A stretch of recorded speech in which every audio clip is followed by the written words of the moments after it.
La France bouge. Que sont-ils devenus ?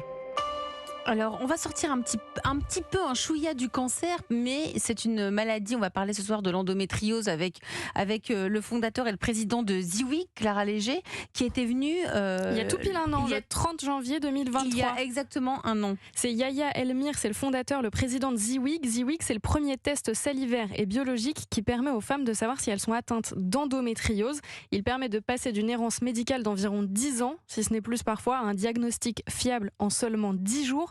Alors comment ça fonctionne ? Eh bien Ziwig se base sur les ARN salivaires. C'est des molécules qu'on a tous et toutes en l'occurrence dans notre corps et qui permettent de détecter les marqueurs de la maladie de l'endométriose. Bonsoir Yahya Elmir. Bonsoir. Vous allez bien, on est ravis de vous entendre. Donc il y a un an, Ziwig était présenté sur Europe 1 dans La France bouge. On trouvait ça totalement révolutionnaire, ce premier test de diagnostic salivaire et biologique pour détecter l'endométriose. Vous en êtes où un an après ? Écoutez, l'actualité récente, c'est que la HAS a confirmé donc la Haute Autorité de Santé. La Haute Autorité de Santé, donc c'est pour nous très important. Elle a confirmé la performance des tests. Elle a confirmé de manière claire et soutenue la performance dans 2 tests. Et c'est très important, bien sûr, en France, puisque ça permet d'accéder au remboursement.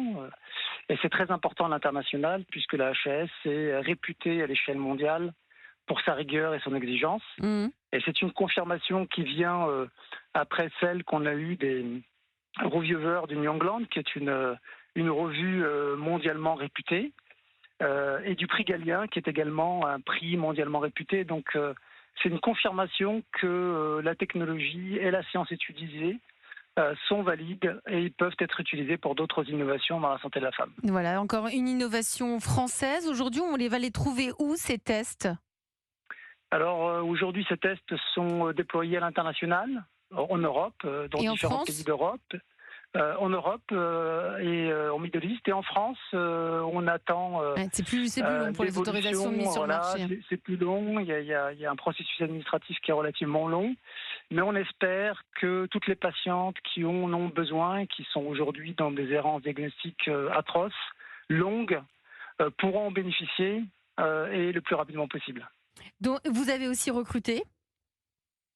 Oui, on recrute. Aujourd'hui, l'équipe, globalement, c'est une centaine de personnes.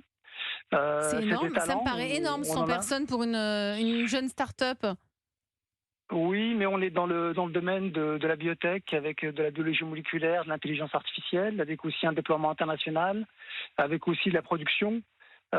On est également présent aujourd'hui dans le cancer. C'est un sujet sur lequel on travaille beaucoup. La biologie moléculaire et l'intelligence artificielle ont un grand avenir dans le cancer. C'est ce qu'on disait. On travaille d'ailleurs avec Gustave Roussy, c'est un de nos partenaires.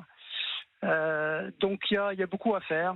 Et on prépare également le marché américain, puisqu'on est en discussion avec la FDA pour avoir une approbation sur le marché américain. Donc tout ça, effectivement, monopolise des talents et des personnes. Et ben voilà, encore une belle réussite, une belle start-up prometteuse française. Ça s'appelle Ziwig. Merci Yahya Elmir. On était content de prendre de vos nouvelles ce soir sur Europe 1.